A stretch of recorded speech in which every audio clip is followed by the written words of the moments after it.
ನಮಸ್ಕಾರ ಎಲ್ರಿಗೂ. ವನಿತೆ ಕನ್ನಡ ವಾಹಿನಿಯ ಮತ್ತೊಂದು ವಿಡಿಯೋಗೆ ಎಲ್ರಿಗೂ ಆತ್ಮೀಯ ಸ್ವಾಗತ. ಈ ದಿನದ ವಿಷಯ ಹಸಿ ಕಸ ಮತ್ತು ಒಣ ಕಸ ವಿಲೇವಾರಿ. ಹಸಿ ಕಸ ಅಂದರೆ ಕೊಳೆಯುವ ವಸ್ತುಗಳು ಮತ್ತು ಒಣ ಕಸವನ್ನು ಅಂದರೆ ಮರುಬಳಕೆ ಮಾಡುವಂತಹ ವಸ್ತುಗಳನ್ನು ಪ್ರತ್ಯೇಕಿಸಿ ವಿಲೇವಾರಿ ಮಾಡುವುದು ಪರಿಸರ ಸಂರಕ್ಷಣೆಗೆ ಅತ್ಯಗತ್ಯ. ಹಸಿ ಕಸದಿಂದ ಸಾವಯವ ಗೊಬ್ಬರ ಅಥವಾ ಬಯೋಗ್ಯಾಸ್ ತಯಾರಿಸಬಹುದು. ಒಣ ಕಸವನ್ನು ಮರುಬಳಕೆ ಘಟಕಗಳಿಗೆ ಕಳುಹಿಸಬಹುದು. ಹಸಿ ಕಸ ಮತ್ತು ಒಣಕಸ ವಿಂಗಡಣೆ ಮತ್ತು ವಿಲೇವಾರಿ. ಹಸಿ ಕಸ ಇದರ ಅಡಿಯಲ್ಲಿ ಬರುವಂತಹ ವಸ್ತುಗಳು ತರಕಾರಿ, ಹಣ್ಣು, ಆಹಾರ, ಮಾಂಸ, ಹೂ, ಎಲೆ ಮತ್ತು ಅಡುಗೆ ಮನೆಯ ತ್ಯಾಜ್ಯಗಳು. ಇದರ ವಿಲೇವಾರಿ ಅಂದರೆ ಮನೆಯಲ್ಲೇ ಕಾಂಪೋಸ್ಟ್ ಅಂದರೆ ಗೊಬ್ಬರ ಮಾಡುವುದು, ಬಯೋಗ್ಯಾಸ್ ತಯಾರಿಸುವುದು ಅಥವಾ ಕಸದ ಗಾಡಿಗೆ ನೀಡುವುದು. ಒಣಕಸ ಪ್ಲಾಸ್ಟಿಕ್ ಬಾಟಲಿ, ಕಾಗದ, ಪೇಪರ್, ರಟ್ಟಿನ ಬಾಕ್ಸ್, ಮೆಟಲ್, ಗ್ಲಾಸ್, ಬಟ್ಟೆ ಮತ್ತು ರಬ್ಬರ್ ವಸ್ತುಗಳು. ಇದರ ವಿಲೇವಾರಿ ಸ್ವಚ್ಛಗೊಳಿಸಿ ಕಸ ಸಂಗ್ರಹಣಾ ಕೇಂದ್ರಗಳಿಗೆ ನೀಡುವುದು ಅಥವಾ ಮರುಬಳಕೆ ಘಟಕಗಳಿಗೆ ಕಳುಹಿಸುವುದು. ಅಪಾಯಕಾರಿ ತ್ಯಾಜ್ಯ ಡೈಪರ್, ಸ್ಯಾನಿಟರಿ ಪ್ಯಾಡ್, ಔಷಧಿಗಳು ಇವುಗಳನ್ನು ಪ್ರತ್ಯೇಕವಾಗಿ ಬ್ರೌನ್ ಬ್ಯಾಗ್ನಲ್ಲಿ ನೀಡುವುದು. ಕಸವನ್ನು ವಿಂಗಡಿಸುವುದರಿಂದ ಪರಿಸರ ಮಾಲಿನ್ಯವನ್ನು ತಡೆಯಬಹುದು ಮತ್ತು ನಗರ ಪಾಲಿಕೆಯು ಸುಲಭವಾಗಿ ವಿಲೇವಾರಿ ಮಾಡಲು ಸಹಾಯವಾಗುತ್ತದೆ. ಪ್ರಸ್ತುತ ಸ್ಥಿತಿ ಮತ್ತು ನಿಯಮಗಳೆಂದರೆ ಕಡ್ಡಾಯ ವಿಂಗಡಣೆ. ಮನೆ ಮಟ್ಟದಲ್ಲೇ ಕಸ ವಿಂಗಡಿಸುವುದು ಕಡ್ಡಾಯ. ನಿಯಮ ಉಲ್ಲಂಘಿಸಿದರೆ ದಂಡ ವಿಧಿಸಲಾಗುತ್ತದೆ. ಹಸಿ ಮತ್ತು ಒಣ ಕಸವನ್ನು ಸರಿಯಾದ ರೀತಿಯಲ್ಲಿ ವಿಂಗಡಣೆ ಮಾಡದೆ ಹಾಗೇ ನೀಡಿದರೆ 100ರಿಂದ 500ರವರೆಗೆ ಭಾರೀ ದಂಡ ಪಾವತಿಸಬೇಕು. ಗುತ್ತಿಗೆದಾರರು ಮನೆಗಳಿಂದ ಹಸಿ ಕಸವನ್ನು ಮಾತ್ರ ಸಂಗ್ರಹಿಸಿ ಘಟಕಗಳಿಗೆ ಸಾಗಿಸಲಿದ್ದಾರೆ. ಯಾವುದೇ ಕಾರಣಕ್ಕೂ ಮಿಶ್ರ ಕಸ ಸ್ವೀಕರಿಸುವುದಿಲ್ಲ. ಇನ್ನು ವಾರದ 7 ದಿನವೂ ಹಸಿ ಕಸ ಸಂಗ್ರಹ ಮಾಡಲಾಗುತ್ತದೆ. ಒಣ ಕಸವನ್ನು ವಾರದ 2 ದಿನ ಸಂಗ್ರಹ ಮಾಡಲಾಗುತ್ತದೆ.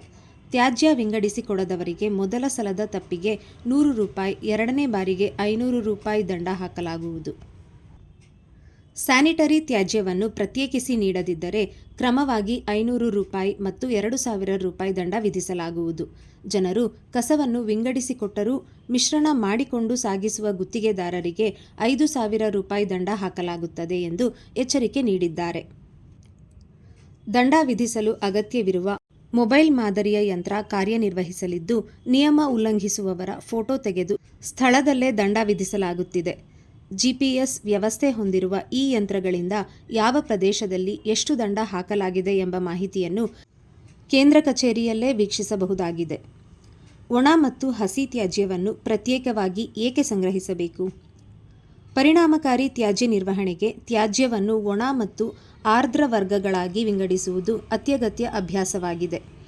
ಒಣ ತ್ಯಾಜ್ಯವನ್ನು ಅಂದರೆ ಕಾಗದ, ಪ್ಲಾಸ್ಟಿಕ್ ಮತ್ತು ಲೋಹದಂತಹ ಆರ್ದ್ರ ತ್ಯಾಜ್ಯದಿಂದ ಆಹಾರದ ತುಣುಕುಗಳು ಮತ್ತು ಸಾವಯವ ತ್ಯಾಜ್ಯದಂತಹ ವಸ್ತುಗಳನ್ನು ಬೇರ್ಪಡಿಸಿದಾಗ ಮರುಬಳಕೆ ಮತ್ತು ಗೊಬ್ಬರವನ್ನು ತಯಾರಿಸುವುದು ಹೆಚ್ಚು ಸುಲಭವಾಗುತ್ತದೆ. ಈ ಸರಳ ಹಂತವು ಭೂಕುಸಿತ ತ್ಯಾಜ್ಯವನ್ನು ಕಡಿಮೆ ಮಾಡಲು, ಸಂಪನ್ಮೂಲಗಳನ್ನು ಸಂರಕ್ಷಿಸಲು ಮತ್ತು ಮಾಲಿನ್ಯವನ್ನು ಕಡಿಮೆ ಮಾಡಲು ಸಹಾಯ ಮಾಡುತ್ತದೆ. ಮೂಲದಲ್ಲಿ ತ್ಯಾಜ್ಯವನ್ನು ಬೇರ್ಪಡಿಸುವ ಮೂಲಕ ಮರುಬಳಕೆ ಮಾಡಬಹುದಾದ ವಸ್ತುಗಳನ್ನು ಸರಿಯಾಗಿ ಸಂಸ್ಕರಿಸಲಾಗಿದೆಯೇ ಎಂದು ನಾವು ಖಚಿತಪಡಿಸಿಕೊಳ್ಳುತ್ತೇವೆ. ಮರುಬಳಕೆಗೆ ಅಗತ್ಯವಾದ ಶಕ್ತಿಯನ್ನು ಕಡಿಮೆ ಮಾಡುತ್ತೇವೆ ಮತ್ತು ಹಾನಿಕಾರಕ ಹೊರಸೂಸುವಿಕೆಯನ್ನು ಕಡಿಮೆ ಮಾಡುತ್ತೇವೆ. ಒದ್ದೆಯಾದ ತ್ಯಾಜ್ಯವನ್ನು ಗೊಬ್ಬರವನ್ನಾಗಿ ಮಾಡಿದಾಗ ಅದು ಅಮೂಲ್ಯವಾದ ಸಾವಯವ ಗೊಬ್ಬರವಾಗಿ ಬದಲಾಗಬಹುದು.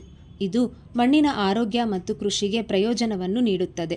ಹಾಗಾಗಿ ಮುಂದಿನ ಬಾರಿ ನೀವು ಏನನ್ನಾದರೂ ಎಸೆದಾಗ ಅದರ ಪರಿಣಾಮದ ಬಗ್ಗೆ ಯೋಚಿಸಿ.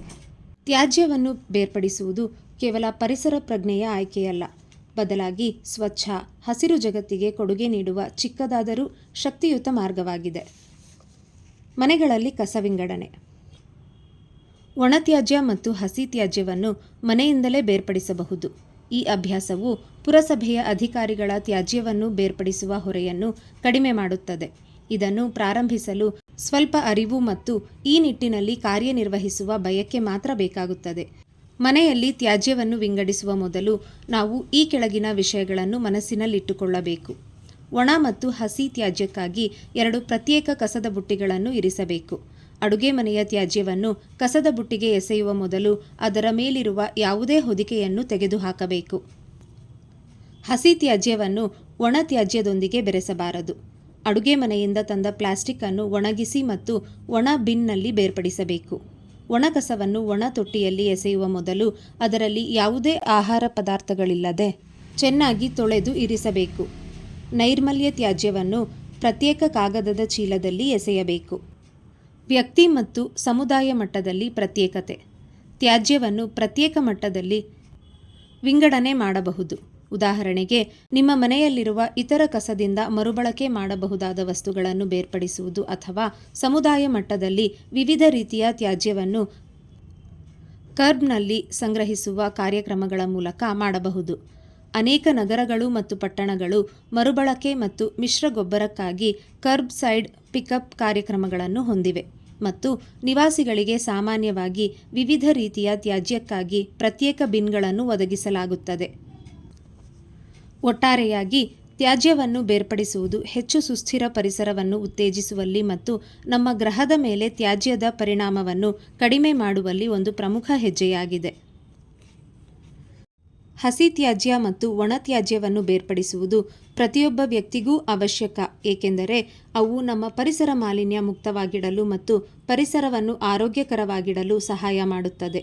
ಈ ಬೇರ್ಪಡಿಸಿದ ತ್ಯಾಜ್ಯಗಳನ್ನು ಮರುಬಳಕೆ ಮಾಡಬಹುದು ಮತ್ತು ವಿಶೇಷವಾಗಿ ಪ್ಲಾಸ್ಟಿಕ್ ತ್ಯಾಜ್ಯವನ್ನು ಹೊಸ ಉತ್ಪನ್ನಗಳು ಮತ್ತು ಪ್ಲಾಸ್ಟಿಕ್ ಕಣಗಳಾಗಿ ಮರುಬಳಕೆ ಮಾಡಬಹುದು.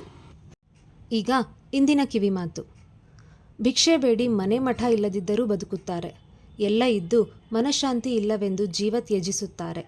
ನೆಮ್ಮದಿ ಖುಷಿಯಿಂದ ತುಂಬಿದ ಜೀವನ ತನ್ನಲ್ಲಿರುವ ಹಣ ಶ್ರೀಮಂತಿಕೆಯ ಮೇಲೆ ನಿಂತಿರುವುದಿಲ್ಲ, ತನ್ನ ಮನಸ್ಥಿತಿ ಹಾಗೂ ಪ್ರಜ್ಞಾವಂತ ಆಲೋಚನೆಗಳ ಮೇಲೆ ನಿಂತಿದೆ.